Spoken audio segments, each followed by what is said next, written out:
अस्सलाम वालेकुम रहमतुल्लाह।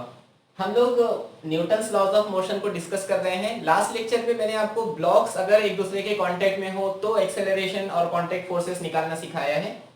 इस लेक्चर के अंदर हम बात करेंगे motion of blocks connected by massless string. दो ब्लॉक है या दो से ज्यादा ब्लॉक है, उनके बीच में कोई स्ट्रिंग है, तब ये सारी कैलकुलेशंस कैसे होते हैं मैं आपको वो बताऊंगा। मेरी एक राय है, अगर आपने इससे पहले वाला ब्लॉक वाला लेक्चर देखा है तो बहुत अच्छा, अगर नहीं देखा है तो प्लीज इस कार्ड पर क्लिक करके पहले वो लेक्चर देख लें, क्योंकि ये लेक्चर उसके कनेक्टेड लेक्चर है। पहले के कैलकुलेशन जैसे वैसे कैलकुलेशन यहाँ भी होने वाले हैं।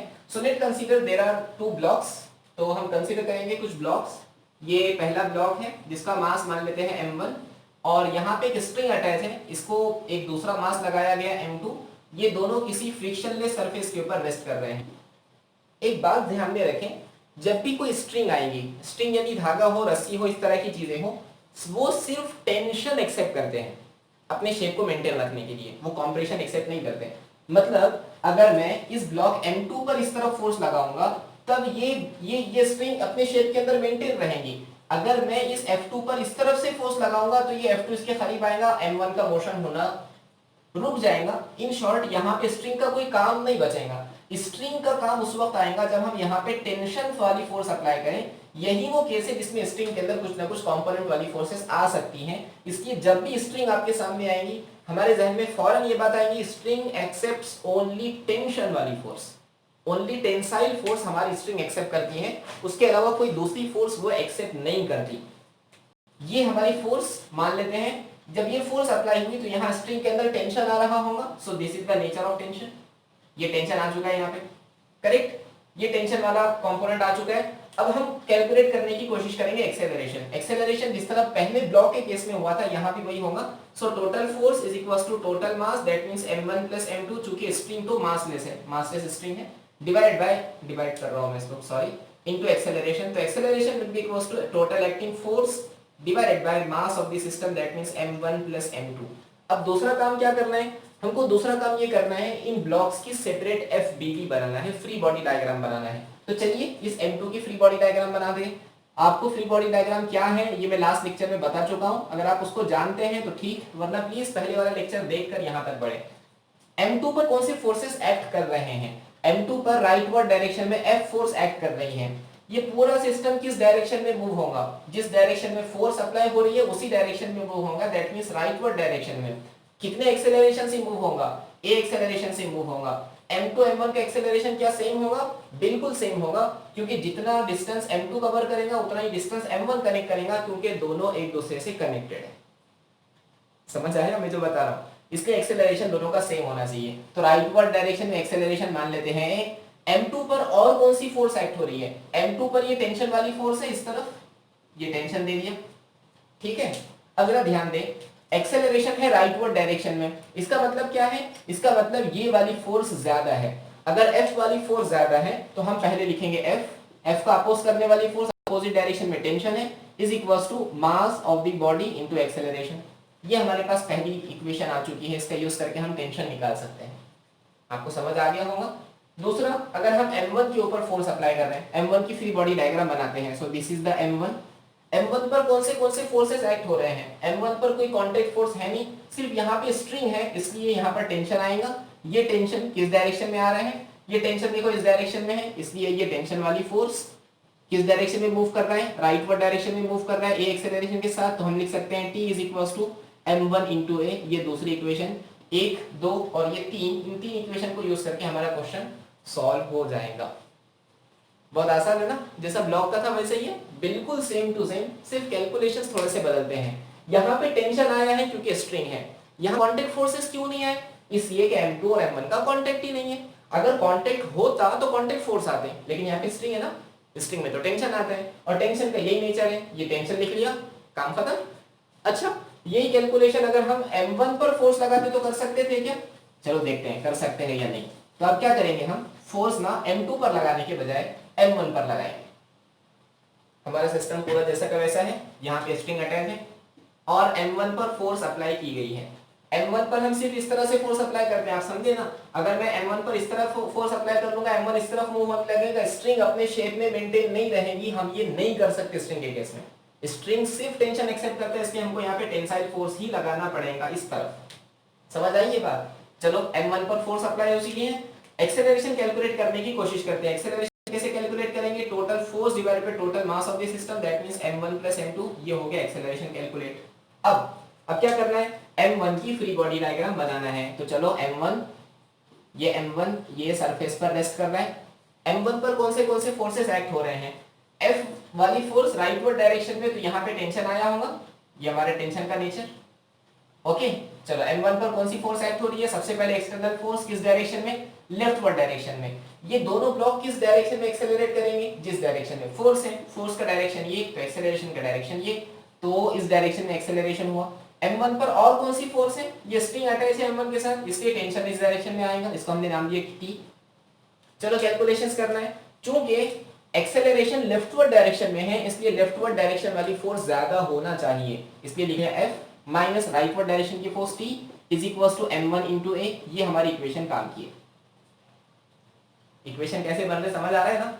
अगर मैं कुछ फास्ट जा रहा हूं तो शायद आपको पहले वाले लेक्चर को दोबारा देखने की जरूरत है। मैं चाहता हूं फास्ट रिवीजन हो जाए। बहुत सारे लोग ऐसे हैं इस वक्त जिनको टाइम की कमी है, वो चाहते हैं जल्दी motion in 1D, motion in 2D, laws of motion खत्म हो जाए, इसलिए मैं थोड़ा सा फास्ट जा रहा हूँ। आपको समझ आ रहा होगा, ये बहुत आसान कंसेप्ट है। सिर्फ आपको इक्वेशन बनाने आ जाए, फिर आप हर क्वेश्चन सॉल्व कर सकते हैं बड़ी आसानी के साथ। m1 की फ्री बॉडी डायग्राम बन चुकी है, m2 की फ्री बॉडी डायग्राम बनाने की कोशिश। सो दिस इज m2, ये हमारा सरफेस। m2 पर कौन से फोर्स एक्ट हो रहे हैं? m2 पर स्ट्रिंग अटैच है जो कि लेफ्टवर्ड डायरेक्शन में उसको खींच रही है, ये टेंशन, और m2 जा भी रहा है लेफ्टवर्ड डायरेक्शन में। ये कैसे कह सकते हैं? अरे बिल्कुल कह सकते हैं, क्योंकि फोर्स सिस्टम पर लेफ्टवर्ड में है, इसलिए पूरा सिस्टम लेफ्टवर्ड डायरेक्शन में ही मूव होने वाला है। समझे? अगर फोर्स सिस्टम पर राइटवर्ड डायरेक्शन में होती, यहाँ के केस में तो पॉसिबल नहीं है, राइटवर्ड डायरेक्शन में होती तो एक्सेलरेशन भी राइटवर्ड डायरेक्शन में होता। ये हमने जहन में बिठा लिया है। सो इक्वेशन लिखना पड़ेगा, फोर्स एक्ट हो रही है T is equals to mass of the body into acceleration, so T is equals to m2 into a। ये हमारी दूसरी इक्वेशन बन जाएगी।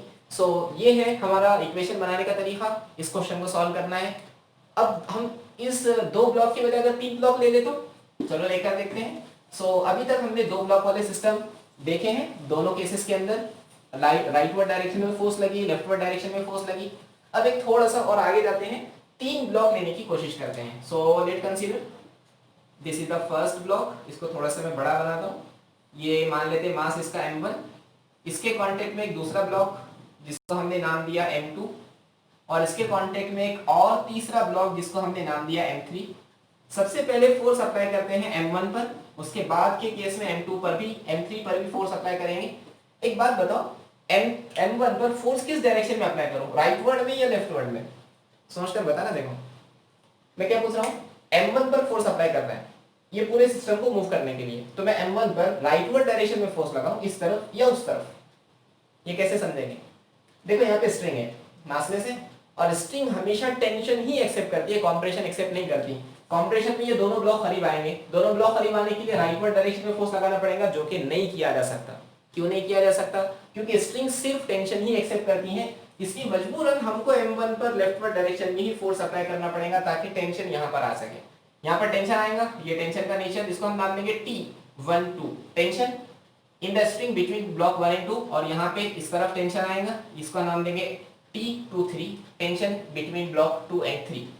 अब बस ये सिस्टम किस तरफ जाएगा? सिस्टम का एक्सेलरेशन होगा लेफ्टवर्ड डायरेक्शन में एक्सेलरेशन के साथ। कैसे बोल सकते हैं सर आप ऐसा? अरे बिल्कुल बोल सकते हैं, क्योंकि फोर्स लेफ्टवर्ड डायरेक्शन में, इसलिए एक्सेलरेशन भी लेफ्टवर्ड डायरेक्शन में ही होगा। समझ आया ना? बिल्कुल आसान है जी, जिस डायरेक्शन में फोर्स उस डायरेक्शन में एक्सेलरेशन। बाकी कैलकुलेशन देखो आप खुद ही मुझे बता देंगे, आप तो परफेक्ट हो ही चुके हैं। सो this is the block m1 की FBD बनाना है, ये फ्रिक्शनलेस सरफेस पर रेस्ट कर रहा है। m1 पर एक्ट होने वाली फोर्स, ये m1 किस तरफ जा रहा है? लेफ्टवर्ड डायरेक्शन में एक्सेलरेशन के साथ जा रहा है, और m1 यहाँ पे स्ट्रिंग के साथ अटैच है, स्ट्रिंग में टेंशन आ रहा है इस डायरेक्शन में। सो ये हुआ टेंशन स्ट्रिंग का m1 के लिए, और ये वाला टेंशन स्ट्रिंग का m2 के लिए। देखो एक ही स्ट्रिंग है, स्ट्रिंग एक ही है, लेकिन दोनों ब्लॉक पर अलग अलग डायरेक्शन में टेंशन दे रही है। ये नेचर आप लोग समझते होंगे। हम इस इक्वेशन को सॉल्व कर रहे हैं, चूंकि बॉडी का एक्सेलरेशन लेफ्टवर्ड डायरेक्शन में, इसलिए लेफ्टवर्ड वाली फोर्स ज्यादा होगी, F ज्यादा है, इसलिए F को पहले लिखा प्लस के साथ, माइनस करना है T, क्योंकि T अपोजिट डायरेक्शन में है, is equals to mass into acceleration. Sorry, so this is the first equation. ये हमारे पास इक्वेशन बन चुकी है। दूसरा ब्लॉक हम लोग लेते हैं, दूसरा ब्लॉक है M2। सो ये दूसरा ब्लॉक का नाम M2। M2 रेस्ट कर रहा है फ्रिक्शनलेस सरफेस पर। M2 पर एक्ट होने वाले फोर्सेस कौन से हैं? M2 यहाँ स्ट्रिंग के साथ अटैच है, स्ट्रिंग उसको दे रही है राइटवर्ड डायरेक्शन में पुल। सो ये हमारा टेंशन T12 नाम देंगे हम उसको, यहाँ भी टेंशन है ना, ये भी T12 है, ये T12। और M2 पर इस तरफ एक और टेंशन एक्ट कर रहा है जिसको हमने नाम दिया है T23।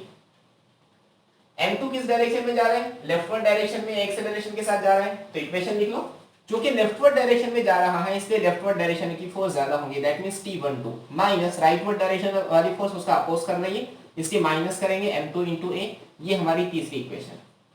एक्सेलरेशन निकालने के लिए पहली equation, total force is equals to total mass, that means M1 plus M2 plus M3 into A, that means acceleration is equals to force divided by mass of first plus mass of second plus mass of third। ये acceleration निकालने का काम। यहाँ पे हमने force निकाल लिया। अब सिर्फ M3 की फ्री बॉडी डायग्राम बची है, तो ये M3, ये M3 पर कौन से फोर्स लग रहे हैं? सिर्फ M3 पर एक ही टेंशन लग रहा है इस तरफ, जिसको हमने नाम दिया है F नहीं T23। So this is T23 और M3 का एक्सेलरेशन इसी डायरेक्शन में है, इसलिए हम इसकी अगर इक्वेशन लिखना चाहे तो लिख सकते हैं T23 is equals to mass M3 into A। So these are the equation. This is the first equation which we have to use, second equation, third equation and fourth equation। ये चार equation इस system के अंदर आएंगे। आपको याद करने की बिल्कुल जरूरत नहीं है, आपको सिर्फ एक काम आना चाहिए। क्या आना चाहिए? आपको FBD बनाना आना चाहिए, फ्री बॉडी डायग्राम बनाना आती है, इक्वेशंस बनाने आते हैं, आप इस टाइप का हर क्वेश्चन सॉल्व कर सकते हैं। आप अपने आप को कॉन्फिडेंस के अंदर रखें, प्रैक्टिस करते हैं, इंशाल्लाह बहुत सारे क्वेश्चन आपको बहुत आसानी से सॉल्व कर लेंगे। इसका दूसरा पार्ट, ये फोर्स इस तरफ से ना लगते हो, इस तरफ से लगेगी तो क्या होगा, मैं वो आप पर छोड़ता हूँ, आप उसको बहुत आसानी से कर सकते हैं। क्योंकि आपने ब्लॉक वाली वीडियो देख ली है, टेंशन वाले कंपोनेंट समझ चुके हैं, इसलिए वो इक्वेशन को बनाना, उसको सॉल्व करना भी आपके लिए आसान ही होगा। हम अभी बढ़ते हैं एक बहुत ही अच्छे क्वेश्चन की तरफ। क्वेश्चन देखेंगे और ये टॉपिक को क्लोज करेंगे, आप बाकी क्वेश्चन खुद अपने तौर पर सॉल्व करें। So the question in front of us is three block of masses M1, M2, M3। तीन ब्लॉक है, M1, M2, M3 उनका मास है, are connected by massless string। massless string उनको अटैच किए हुए as shown on a frictionless table। ये table के ऊपर रखे जो कि फ्रिक्शनलेस है। They are pulled with a force T3 is equals to 40 Newton. तो उसने कहा है कि ये जो T3 फोर्स है ये कितनी है, 40 न्यूटन की फोर्स से उसको पुल किया गया, खींचा गया।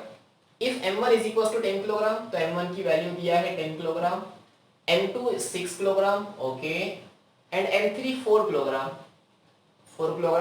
Then tension T2 will be. तो ये T2 की वैल्यू कितनी होगी हमको पता करना है। आसान है, कांटेक्ट फोर्स जैसे ही पता करना है। तो सबसे पहला काम एक्सेलरेशन पता कर लेते हैं। तो एक्सेलरेशन कैसे पता करेंगे? एक्सेलरेशन पता करने के लिए total force divided by total mass, that means M1, यहाँ तीन ब्लॉक है इसलिए M3 भी आ जाएगा। तो एक्सेलरेशन सिस्टम पर कितनी फोर्स एक्ट कर रही है, 40 न्यूटन, तो 40 डिवाइड बाय पहले का मास कितना है 10, दूसरे का मास कितना है 6, तीसरे का मास कितना है 4, 6 plus 10 that means 40 divided by 20, that means acceleration is equals to 2 meters per second square. ये तो एक्सेलरेशन आ गया। अब क्या काम करना है, FBDs बनाने की कोशिश करना है। तो चलिए सबसे पहले FBD बनाते हैं इस M3 मास की। तो ये M3 मास हमारे पास अवेलेबल, ये फ्रिक्शनलेस टेबल के ऊपर रखा हुआ है। M3 पर कितनी फोर्सेस एक्ट कर रहे हैं, तो सबसे पहले M3 पर इस तरफ फोर्स एक्ट हो रही है जिसको हमने नाम दिया है T3, वैल्यू हमको पता है। और यहाँ पे स्ट्रिंग है ना, ये स्ट्रिंग में टेंशन आता है, ये टेंशन का नेचर, इसका मतलब ये स्ट्रिंग M3 को इस तरफ खींचने की कोशिश कर रही है। सॉरी, तो this will be the tension T2, बराबर। अच्छा, ये तीनों ब्लॉक किस डायरेक्शन में मूव करेंगे, जिस डायरेक्शन में हमारी फोर्स है, मतलब T3 किस तरफ है, राइटवर्ड डायरेक्शन में, इसलिए हमारा M3 वाला ब्लॉक भी राइटवर्ड डायरेक्शन में A एक्सेलरेशन से जाएगा। समझ गए? अब बस कैलकुलेशंस फोर्स वाले। सो चूंकि ये राइटवर्ड डायरेक्शन में जा रहा है इसलिए राइटवर्ड वाली फोर्स ज्यादा होगी, इसलिए उसको पहले लिखा गया T3 माइनस अपोज करने वाली force T2 is equals to mass of the block M3 into acceleration A। बस कैलकुलेशंस, T3 की वैल्यू हमको पता है, T3 कितना है 40, तो 40 लिखा, minus T2 is equals to M3 कितना है, M3 4 है, एक्सेलरेशन कितना है 2, that means 40 minus T2 is equals to 8, तो T2 उधर चला गया, So 40 minus 8, that means T2 is equals to 32 Newton. तो कांटेक्ट फोर्स, ये जो बीच वाली स्ट्रिंग है उसमें 32 न्यूटन की कांटेक्ट फोर्स आ रही होगी। मैं यहाँ लिख लेता हूँ डेटा। एक्सेलरेशन कितना आया 2 मीटर्स पर सेकेंड स्क्वायर और T2 की वैल्यू आई 332 न्यूटन। यहाँ पे हमारा क्वेश्चन सॉल्व हो चुका है जितना उसने पूछा था। अलबत्ता हम कंसेप्ट सीख रहे हैं इसलिए हम इसके आगे भी सॉल्व करेंगे। हम इन दोनों ब्लॉक के बीच भी टेंशन वाली फोर्स कैलकुलेट करने की कोशिश करेंगे। चलो एफबीडी बनाते हैं M2 वाले ब्लॉक की। ये M2 रेस्ट में है। M2 पर कितने फोर्सेस एक्ट कर रहे हैं? तो सबसे पहले M2 पर यहाँ की स्ट्रिंग, ये उसको इस तरफ पुश कर रही है जिसको हमने नाम दिया है T2। और देखो यहाँ पे स्ट्रिंग है, ये हमारे टेंशन का नेचर, तो इस तरफ टेंशन T1 आएगा। अरे समझे ना, टेंशन वाला नेचर स्ट्रिंग में टेंशन के एरो टुवर्ड्स होते हैं एक दूसरे के, और ये T1 इसके लिए और ये वाला एरो M1 के लिए, बराबर। M2 किस तरफ जा रहा है? जिस तरफ सिस्टम जा रहा है। सिस्टम किस तरफ जा रहा है? जिस तरफ फोर्स एक्ट हो रही है, मतलब सिस्टम पूरा जा रहा है राइटवर्ड डायरेक्शन में एक्सेलरेशन के साथ। अगर सिस्टम राइटवर्ड डायरेक्शन में जा रहा है इसका मतलब क्या है कि राइटवर्ड डायरेक्शन की फोर्स ज्यादा है, इसलिए T2 minus T1 is equals to M2 into A लिखना चाहिए। T2 की वैल्यू अवेलेबल है, T2 की वैल्यू 32, सो 32 माइनस T1 हमको पता नहीं, मास ऑफ 2 कितना है 6 इंटू एक्सेलरेशन की value 2, that means 32 minus T1 is equals to 12, that means T1 ये 32 यही रहेगा, प्लस वाला 12 इधर आके माइनस वाला 12, माइनस T1 उधर जाकर प्लस वाला T1। ओके 32 माइनस 12 कितना होगा? 20 newton will be the value of T1। तो हम यहाँ लिख लेते हैं T1 is equals to 20 newton आ चुका है। अब हमको वेरीफाई करना है लास्ट एफबीडी M1 वाली बॉडी की। तो M1 की एफबीडी बनाते हैं। तो ये M1 पर कितने फोर्सेस एक्ट कर रहे हैं? क्योंकि वो फ्रिक्शनलेस सरफेस में है इसलिए मोशन का कोई अपोजिशन है नहीं, सिर्फ एक तरफ से वो स्ट्रिंग से अटैच है। ये स्ट्रिंग उसको पुल करने का काम कर रही है, किस डायरेक्शन में? जिस डायरेक्शन में वो फोर्स अप्लाई होगी उसी डायरेक्शन में मूव करेगा, तो ये एक्सेलरेशन ए। और कोई फोर्सेस है नहीं तो डायरेक्टली इक्वेट कर लो। तो T1 is equals to mass into acceleration. हम मानेंगे कि एक्सेलरेशन अननोन है, मान लेंगे ताकि वेरीफाई हो जाए। T1 की वैल्यू कितनी आई? 20 न्यूटन आ चुकी है, तो 20 यहां रखो। M1 की वैल्यू कितनी है? 10 into acceleration A, that means acceleration is equals to 20 divided by 10, that means acceleration is equals to 2 meters per second square। क्या acceleration की वैल्यू यही आई थी? जी बिल्कुल यही आई थी। तो this is the cross verification of the question.